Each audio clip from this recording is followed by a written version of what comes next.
ఏంటంటే మేము స్వేచ్ఛ హ్యూమన్ రైట్స్ ఆర్గనైజేషన్ అని ఒక ఎన్జిఓ తరఫున మేము ఇక్కడికి వచ్చాం. సో ఈ ప్రోగ్రామ్ స్టార్ట్ చేసే ముందు ఏంటంటే మన ప్రోగ్రామ్కి ముఖ్య అతిథిగా స్పెషల్ ఇంట్రెస్ట్ తీసుకొని ఇక్కడికి మన సిఐ గారు రావడం జరిగింది. సో మన సిఐ గారికి నేను ప్రత్యేకమైన ధన్యవాదాలు తెలుపుకుంటున్నాను. నెక్స్ట్ మన ఎస్ఐ గారు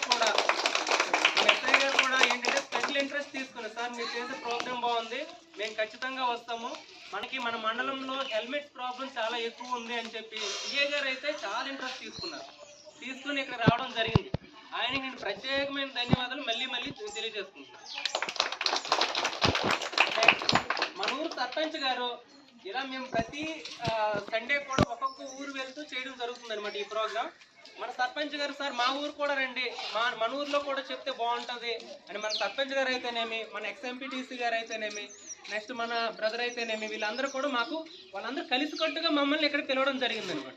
సో వాళ్ళందరికీ కూడా ప్రత్యేకమైన ధన్యవాదాలు తెలుపుకుంటున్నాను. నెక్స్ట్ ఏంటంటే మేము చేస్తున్న ఈ ప్రోగ్రాంలో ప్రతి ఊర్లో కూడా అందరూ కూడా చాలా సపోర్ట్ చేస్తున్నారు. మరి అవేర్నెస్ క్యాంపెయిన్స్ అనేవి బాగున్నాయి, మాకు ఇవన్నీ తెలుసు, కానీ ఏంటంటే మా దైనందిన జీవితంలో అంటే మేము రోజు పనికి వెళ్ళము, జాబ్స్కి వెళ్ళిపోవడం వల్ల మర్చిపోతున్నాము. ఇలాంటి వాళ్ళు వచ్చి ఒక్కసారి మాకు వెళ్ళి తట్టి చెప్తున్నారు, సార్ ఇలా ఫాలో అవ్వండి అని. ప్రజలందరూ కూడా మాకు ఎంతో సపోర్ట్ చేసి మేము పెడుతున్న ప్రతి ప్రోగ్రాం కూడా అందరూ హాజరవడం జరుగుతుంది. సో ఈ ప్రజలందరికీ కూడా మరీ నేను ధన్యవాదాలు తెలియజేసుకుంటాను ఇంకోసారి. సో ఇప్పుడు మెయిన్ థీమ్లోకి వస్తున్నాను. మేము ఒక స్వేచ్ఛ హ్యూమన్ రైట్స్ ఆర్గనైజేషన్ అనే ఒక ఎన్జిఓ తరఫున మేము ఇక్కడ రావడం జరిగింది. నా పేరు కోన విష్ణుమూర్తి. నేను మన మండలానికి జైన్ కూడా RWS, rural water supply and sanitation. అదేవిధంగా ఇక్కడికి కాకినాడ నుంచి ఆదిత్య యూనివర్సిటీ నుంచి మా ప్రొఫెసర్స్ రావడం జరిగింది, అనిల్ గారు, నెక్స్ట్ సుధీర్ గారు. వాళ్ళు మా ఎన్జిఓకి సెక్రటరీగా ఒకరు ఉన్నారు, అడిషనల్ సెక్రటరీగా ఇంకొకరు ఉన్నారు. అదేవిధంగా మా మిసెస్ గారు ప్రతీష గారు, ఆవిడ ఈ ఎన్జిఓకి అడిషనల్ డైరెక్టర్గా ఉన్నారు, ఆవిడ కూడా ఇక్కడ రావడం జరిగింది. అదేవిధంగా ఇంజనీరింగ్ అసిస్టెంట్స్ అంటే అందరూ గవర్నమెంట్ ఎంప్లాయీస్, వాళ్ళు లేనిదే అసలు నేను ఈ ప్రోగ్రామ్ ఇక్కడ చేయలేకపోయేవాడు. వాళ్ళు ప్రతిరోజు ఎంతో కృషి చేసి నాకు హెల్ప్ చేస్తూ మనతో పాటు కలిసి వస్తున్నారు. వాళ్ళందరూ కూడా ఇక్కడ ఉండడం జరిగింది అనమాట. సో ఆల్మోస్ట్ అందరూ కూడా గవర్నమెంట్ ఎంప్లాయీలు, బీటెక్, ఎంటెక్ చేసిన వాళ్ళే వచ్చారు. నేను ఇవన్నీ ఎందుకు చెప్తున్నానంటే ఈ ప్రోగ్రామ్ తాలూకు ఇంపార్టెన్స్ అసలు లేకపోతే అసలు ఎంతమంది ఇక్కడికి వచ్చేవాళ్ళు కాదు కదా, అది ఫస్ట్ పాయింట్. రెండో పాయింట్, ఎంత దూరం నుండి వచ్చి మన ఊరికి చెప్తున్నారంటే వీళ్ళందరూ ఎంత కృషి చేసినప్పుడు మనం ఎంత కృషి చేయాలి. ఇదంతా కూడా ఏంటంటే మన బాగోగుల కోసమే. సో యునైటెడ్ నేషన్స్ మీకు అందరికీ తెలిసి ఉంటుంది, ఐక్యరాజ్య సమితి, తెలుగులో ఐక్యరాజ్య సమితి మన ప్రపంచంలో ఉండే వాతావరణ మార్పులు ఎన్నో మార్పులు చెందుతున్నాయి. గత 30 సంవత్సరాల్లో పెద్దలందరూ చూసే ఉంటారు, ముసలి వాళ్ళు ఆల్మోస్ట్ ఆ పెద్దలందరూ చూసుంటారు. ఆ రోజుల్లో ఈ చెరువులో నీళ్ళు తాగి ఉంటారు, కానీ ఈరోజు మనం ఈ చెరువులో అసలు నీరు చూస్తున్నామా? నీళ్ళే లేదు, ఇంక తాగడం తర్వాత విషయం. అదేవిధంగా గత 30 సంవత్సరాల నుండి మనం చూసుకున్నట్లయితే ఎండలు ఏ విధంగా పెరిగిపోతున్నాయి. ఆ రోజుల్లో ఉండే ఎండను తట్టుకునే మనుషులు ఈరోజు మనం తట్టుకోగలుగుతున్నామా? ఇలాంటి విషయాలు చాలా జరుగుతున్నాయి. నెక్స్ట్ ఒక 30 సంవత్సరాల కిందట ఎంత మంచి గాలిని మనం పీల్చుకోగలిగే వాళ్ళం, ఈరోజు ఆ పరిస్థితి మనకు ఉందా? ఇవన్నీ దృష్టిలో పెట్టుకొని ఐక్యరాజ్య సమితి ఏం చేసిందంటే ఒక 17 గోల్స్ని తీసుకొచ్చింది. ఈ 17 గోల్స్ని ఏమని పెట్టిందంటే యునైటెడ్ నేషన్స్కి సంబంధించిన సస్టైనబుల్ డెవలప్మెంట్ గోల్స్ అని పేరు పెట్టింది అనమాట.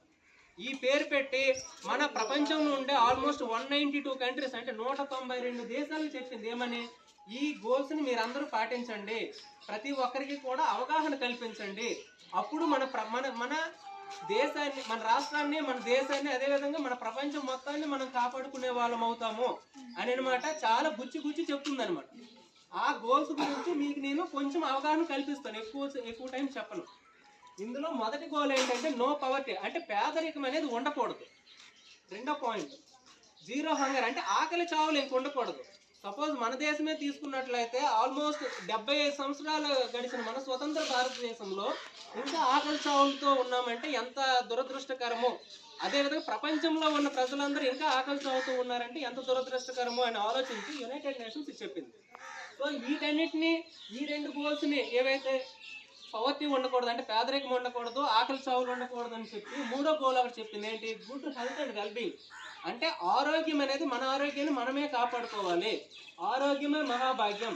ఈరోజు మనకు 1,00,000 రూపాయలు ఉండొచ్చు, ఒకరికంటే ఇంకొకరికంటే మన దగ్గర ఎక్కువ, కానీ రేపు పొద్దున కానీ లాస్ట్ టైం మనం చూసాం కరోనా లాంటి ఒక బలమైన వ్యాధి కొట్టింది అనుకోండి, ఆ ₹1,00,000 ఒక్క నిమిషంలో ఎగిరిపోతాయి. సో డబ్బు కాదు, డబ్బుతో పాటుగా మనకి ఆరోగ్యం అనేది చాలా ఇంపార్టెంట్ అని చెప్తుంది. ఆ ఆరోగ్యాన్ని మనం కాపాడుకోవాలంటే ఏం చేయాలి? అందుకు 4వ గోల్ చెప్తుంది క్వాలిటీ ఎడ్యుకేషన్. అంటే ప్రతి ఒక్కరు కూడా చదువుకోవాలి. చదువుకుంటేనే అసలు ప్రపంచంలో ఏం జరుగుతుంది అనే విషయం మనకు తెలుస్తుంది. మన పిల్లల తాలూకు ఆరోగ్యాన్ని మనం ఎలా కాపాడుకోవాలని తెలుస్తుంది. దానికోసం క్వాలిటీ ఎడ్యుకేషన్ అని చెప్పింది. అంటే మన పిల్లల్ని మనం చదివించాలి. Next gender equality.